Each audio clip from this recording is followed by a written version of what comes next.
Hello everyone and welcome to the SpreadsheetWeb.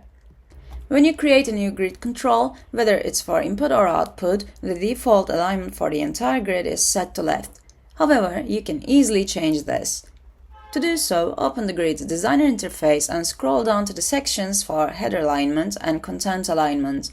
The grid is divided into two main sections, the header at the top and the content below it.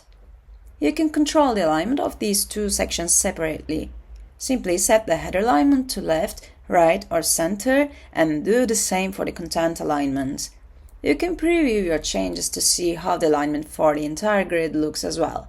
In some cases, you might want to control the alignment of individual columns instead of the whole grid. For example, if you want the number and currency columns to be right aligned but keep text, date and time columns left aligned, here's how to do it. Go back to the designer interface and scroll down to adjust the properties for each column individually. Click on the number column first.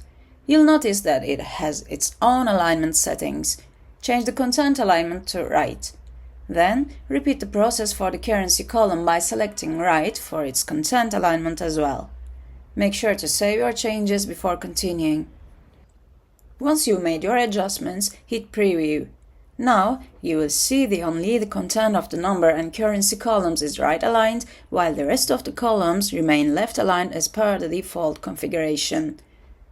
This method works whether you're setting up an input grid or output grid and applies equally to inline grids and form-based grids. The same alignment settings will be available for both types.